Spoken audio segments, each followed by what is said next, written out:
মুসলিম উম্মার অনেকর কারণ। আমরা সাধারণত যখন আলোচনা করি যে মুসলিম উম্মার ঐক্যের পথ এবং পন্থা, আমাদের অনেক বইয়ের লেখা পেয়ে যাবেন মুসলিম উম্মার ঐক্য।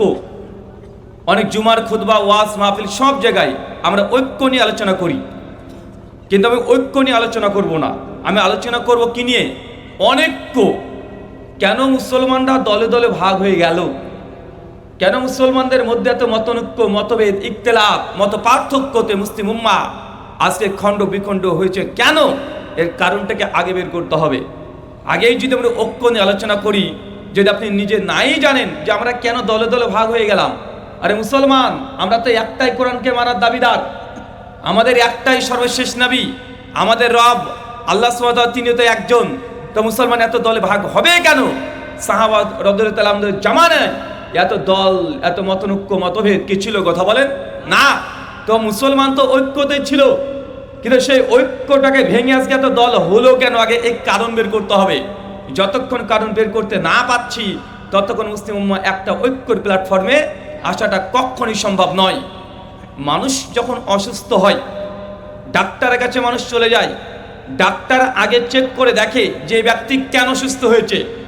যদি কারণ ধরতে পারে, যদি রোগ ধরে ফেলতে পারে, তো ডাক্তার 1 টাকার একটা ঔষধেও মানুষের চিকিৎসা হয়ে যেতে পারে। কিন্তু ডাক্তার যদি রোগী ধরতে না পারে, কি সমস্যা হয়েছে, কি প্রবলেম, এখন ডাক্তার যদি গোটা মেডিকেল শপের যতগুলো ঔষধ আছে সব ঔষধ রোগীকে যদি খাইয়ে দেয়, তারপরে কি রোগী সুস্থ হবে? কেন? কারণ সে রোগ ধরতে পারেনি যে সমস্যা কি।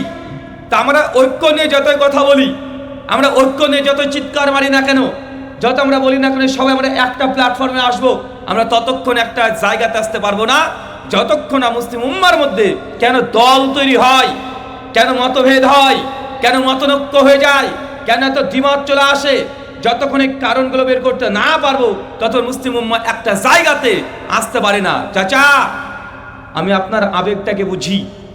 দীর্ঘদিন ধরে সমাজে আপনি বসবাস করছেন, দীর্ঘদিন ধরে আপনি আছেন।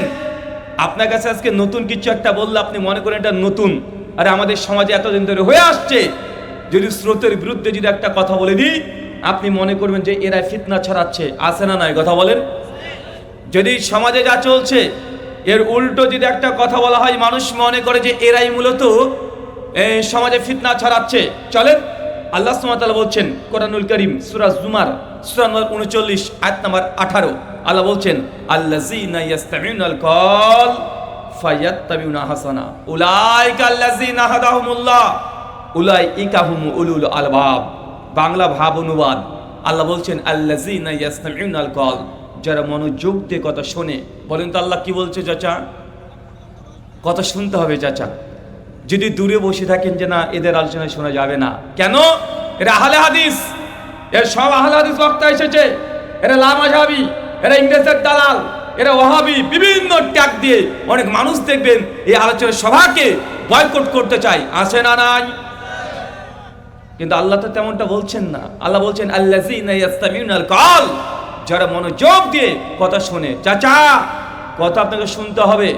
যতক্ষণ দুই পক্ষের কথা না শুনছেন, কে যে ঠিক কে যে ভুল, আপনি এটা নির্ধারণ করতে পারবেন না। আপনাকে যদি গ্রামের সালিসিগিরি করতে দেওয়া হয়, আপনাকে যদি 2 জন ব্যক্তির বিচার করতে দেওয়া হয়, এক পক্ষ এসে আপনাকে বলেছে যে আমার সঙ্গে ওই ব্যক্তি এই এই আচরণ করেছে, আপনি এক পক্ষের কথা শুনে যদি বিচারের সিদ্ধান্ত দিয়ে দেন, এটা কি সঠিক হবে? কি করতে হবে? আরে বিচারক যদি হন, 2 পক্ষের কথা শুনতে হবে। 2 পক্ষের কথা খুব নখদ দর্পণে শুনতে হবে। শোনার পরে নিজেকে চিন্তা করতে হবে, দেখতে হবে কারটা ন্যায় কারটা অন্যায়, তারপরে আপনাকে সিদ্ধান্ত দিতে হবে। কিন্তু আপনি যদি এক পক্ষের কথা শুনে আপনি যদি সিদ্ধান্ত দিয়ে দেন, তাহলে আপনি সত্যিকারের ন্যায়পরায়ণ একজন জাস্টিস নন, আপনি জাজ নন, বিচারক না, আপনি মানুষের সঙ্গে মুনাফিকি করছেন। আল্লাহ এই জন্য বলছেন আল্লাযীনা ইয়াসতামিউনাল কওল, যারা মনোযোগ দিয়ে কথা শুনে। চাচা দেখেন, সমাজের মধ্যে দল যদি তৈরি হয়ে গেছে, বিভিন্ন রকমের মানুষ বিভিন্ন কথা বলছে। এ হুজুর এসে বলছে এটা জায়েজ, তারা হুজুর বলছে এটা না জায়েজ। এ হুজুর বলছে সুন্নাত, আর এক হুজুর বলছে বেদাত। আছে না নাই? কথা বলেন। তো আপনি যদি এক পক্ষের কথা শোনেন, সমাধান হবে না। আপনাকে 2 পক্ষের কথা শুনতে হবে। কথা কে বলছে এটা গুরুত্বপূর্ণ নয়, কার কথা বলছে এটাই গুরুত্বপূর্ণ। আজকে আমার জায়গায় যদি একটা হিন্দু পণ্ডিত এসে আপনাদের এলাকায় বলে, শোনেন আপনারা মুসলমান অথচ আপনারা সুদ খাচ্ছেন, আপনাদের নবী তো বলে গেছে কেউ যদি জেনে বুঝে 1 টাকা সুদ খায়, মায়ের সঙ্গে জেনা করলে যে পাপ আপনি একাই সে পাপ করছেন, একজন হিন্দু পণ্ডিত যদি বলে, তারপরে কথা মানতে হবে কি হবে না? মানতে হবে কি হবে না? না আপনি বলে দেবেন লোকটা হিন্দু, তার কথা মানবো না। একজন হিন্দু পণ্ডিত এসে যদি বলে মদ খাওয়া যাবে না, ইসলামে মদ হারাম, কেউ যদি মদ খায় তাকে 80 বেত্রাঘাত মারতে হবে, তাকে 100 বেত্রাঘাত মারতে হবে, একটা হিন্দু পণ্ডিত যদি এই মঞ্চ থেকে বলে, তার কথা মানতে হবে কি হবে না? কারণ কথাটা ওই হিন্দু পণ্ডিতের নয়, কথাটা সে কোরআনের বলছে, কথাটা হাদিসের বলছে। তাই কথা কে বলছে এটা গুরুত্বপূর্ণ নয়, কার কথা বলছে এটাই গুরুত্বপূর্ণ।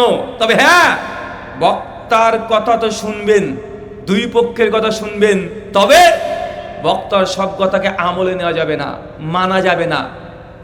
এটা আল্লাহ বিধান দিচ্ছে, মানে বক্তার কথা শুনেছেন যা মন চায় তাই মেনে নেবেন না। আল্লাহ বলছেন ফাইয়াত্তাবিউনা হাসানা। আজকে সবাই যা আলোচনা করেছে, তাদের মধ্যে থেকে বক্তা যে দামি দামি কথা বলেছে, উত্তম কথা বলেছে, আহাসান উত্তম কথা, সর্বোত্তম কথা, সেগুলোকে মানতে হবে। চাচা, বক্তার সব কথা মানতে পারবেন? কেন? আমি হুজুর হয়ে গিয়েছি বলে কি আমার ভুল হবে না? কি মনে করেন আমার ভুল হবে না? সুনান তিরমিজি হাদিস না 2499, আল্লাহ নবী বলছেন কুল্লু বানি আদম খাত্তাউন, প্রত্যেক আদম সন্তান সে ভুলকারী, তার দ্বারা ভুল হবে। যে বলে যে আমার ভুল হয় না, ও মানুষের বাচ্চা না শয়তানের বাচ্চা? আরে মানুষের বাচ্চা হলে ভুল হবে, নবী বলছে ভুল হবে, তা 100% হবে। তাই আমি 1 ঘন্টা ব্যাপী আলোচনা করব, আমার মধ্যে ভুল থাকতে পারে কি পারে না? তাই বক্তার সব কথা মানা যাবে না। একজন সাধারণ আমজনতার একটা ভুল আর বক্তার ভুলের মধ্যে পার্থক্য আছে। আপনি যদি কোনো কিছু ভুল করেন তো আপনি নিজে সেখানে পাপ করতে পারেন, সম্ভাবনা আছে। কিন্তু বক্তা যদি একটা ভুল করে দেয়, বক্তার ভুল কথার দরুন লাখ লাখ মানুষ পথভ্রষ্ট হতে পারে কি পারে না? অবশ্যই পারে। তাই বক্তার ভুল এটা অনেক বড় মাপের ভুল। তাই বক্তা যদি কোনো ভুল করে, ডাইরেক্ট বক্তাকে জানাতে হবে। আজকে যদি আমার আলোচনাতে কোনো ভুল হয়, আর হবে নিশ্চিত, আপনি খাতা কলম নিয়ে বসে রাখেন কোনটা ভুল বলছি। যদি আপনি কোরআন সুন্নাহর আলোকে প্রমাণ করে দেন, তাহলে আমি যত বড় বক্তা হই না কেন আমাকে মানতে হবে কি হবে না? এই জন্য আমার আলোচনার শেষে ছোট্ট একটা প্রশ্ন উত্তর রাখি, যেন আমার কথা শুধু আপনি একা শুনবেন তা না, আমার ভুল ধরার জন্য আপনি অপেক্ষা করেন। যদি পান আলোচনার শেষে ভরা মজলিসে মানুষের সামনে আপনি বলবেন, রুহুল আমিন ভাই আপনার এই কথাটা ভুল হয়েছে, দেখেন কোরআনের আয়াত, এ দেখেন হাদিস, বলতে পারবেন কি পারবেন না? কিন্তু আমাদের সমাজে কি আছে, না না না না, হুজুরে ভুল ধরতে নেই। এত বড় হুজুর, তুমি কোথাকার মাদ্রাসায় পড়েছো, কোন ইউনিভার্সিটিতে পড়েছো, তুমি জানো উনি অমুক মাদ্রাসায় পড়েছে, ওনার বক্তব্য শুনতে লাখ লাখ মানুষ আছে, তোমার বক্তব্য শুনতে কয়জন আসে, তোমাকে কে চেনে, তুমি হুজুরে ভুল ধরেছো মানে? সমাজে বলে কি বলে না? চাচা, আপনাদের মসজিদের ইমাম সাহেব আছে, নামাজ পড়ছে মাগরিবের, হঠাৎ করে সূরা রহমান পড়তে গিয়ে ভুল করে ফেলেছে, এখন কি করবেন? লুকমা দেবেন কেন রে ভাই? কেন? আরে মানুষের সামনে লুকমা কেন দেবেন? বাইরে থেকে কানে কানে দেবেন? আর ইসলাম আমাদের শিখিয়েছে শ্রেষ্ঠ ইবাদত নামাজের মধ্যে যদি হুজুর ভুল করে, আল্লাহর বিধান নামাজের মধ্যেই, ইবাদতের মধ্যেই তাকে জানিয়ে দিতে হবে। আর হুজুর হয়েছে, বক্তা হয়েছে, বক্তা ভুল করলে ভুল বলা যাবে না। ওই দেখেন একজন বক্তা মুফাসসির আলোচনা করছে, কারণ আপনাদেরকে আল্লাহ যে বলছে যে বক্তার ওই কথাগুলো মানবে যেটা বক্তার দামি কথা, ভালো কথা। এখন ভালো কথা কোনটা এটা নিয়ে মতভেদ। চাচা মনে করছে বক্তা শুরু দিয়ে ওয়াজ করছে, এটাই ভালো কথা। আর একজন মনে করছে বক্তা একটা সুন্দর গল্প বলেছে, এটা দামি কথা। তো দামি কথা কোনটা, এটা নিয়ে মতভেদ আছে না নাই? একজন বক্তা আলোচনা করছে আল্লাহ হচ্ছে রাজ্জাক, আল্লাহ হচ্ছে রিজিক দাতা। প্রমাণ করছেন কিভাবে? তিনি শুরু করে দিলেন নবী সুলাইমান আলাইহিস সালাম আল্লাহকে একদিন দেখে বলছে, আল্লাহ তুমি তো গোটা বিশ্বের বাদশা, আর আমি সুলাইমান, আমাকে দুনিয়ার বাদশাহী তুমি দিয়েছো। আল্লাহ আমি চাই তোমার সৃষ্টি জগতের যত প্রাণী আছে এক বছর তাকে আমি খানা খাওয়াবো, তার রিজিকের দায়ভার আমাকে 1 বছরের জন্য দাও। আল্লাহ নবী সুলাইমানকে বলছে, সুলাইমান পারবে না তুমি, আমার এই সৃষ্টি অনেক বড়, আমার সৃষ্টি জগতের রিজিকের দায়ভার তুমি নিতে পারো না। নবী সুলাইমান তো বলছে, আল্লাহ 1 বছরের জন্য যদি না পারি 1 মাসের জন্য দাও, আল্লাহ বলছে তবুও পারবে না, আল্লাহ 1 সপ্তাহের জন্য দাও, না পারবে না, আল্লাহ 1 দিনের জন্য দাও, না পারবে না। অবশেষে সুলাইমান নবী বলছে আল্লাহ তাহলে একটা টাইমের জন্য দাও। আল্লাহ বলছে এত জেদ, এতই শখ তোমার, আচ্ছা দেখছি তোমাকে, দাঁড়াও। আল্লাহ বলছে যান, আপনাকে আগামীকাল লাঞ্চের দায়িত্ব দেওয়া হলো। যখনই পেয়ে গেছে দায়িত্ব, নবী সুলাইমান তো বাগ খুশি, সঙ্গে সঙ্গে জিন্দের বাদশাকে ডেকেছে, জিন্দের বাদশাহ সামনে আয়। আর ওই যে আলিফ লাইলা জিন দেখেছেন, ও সামনে চলে এসেছে, এসে বলছে আগামীকালের রিজিকের দায়িত্ব আল্লাহ আমাকে দিয়েছে, যা যত সুন্দরবনে যত গরু ছাগল ভেড়া দুম্বা উট আছে সবগুলোকে ধরে নিয়ে আয়, পৃথিবীর অ্যামাজন জঙ্গল থেকে যত প্রাণ আছে সব ধরে নেয়, রান্না করতে থাক। জিন্দা অর্ডার পেয়ে সঙ্গে সঙ্গে রান্না করতে শুরু করেছে। বক্তা আলোচনাতে বলছে প্রায় 50 কিলোমিটার রান্না করেছে। 50 কিলোমিটার মানে আপনাদের এখান থেকে কত দূর? কত দূর? হ্যাঁ, অনেকটা দূর না? 50 কিলোমিটার শুধু খাবার রান্না করে রেডি।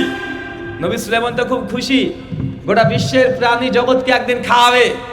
পরের দিন সকালবেলা দেখছে গোটা প্রাণী জগৎ যা আছে সব খাবার খাওয়ার জন্য লাইন দিয়ে দাঁড়িয়ে গেছে, আর পাশ থেকে সমুদ্রতে একটা তিমি মাছ হা করে উঠে চলে এসছে।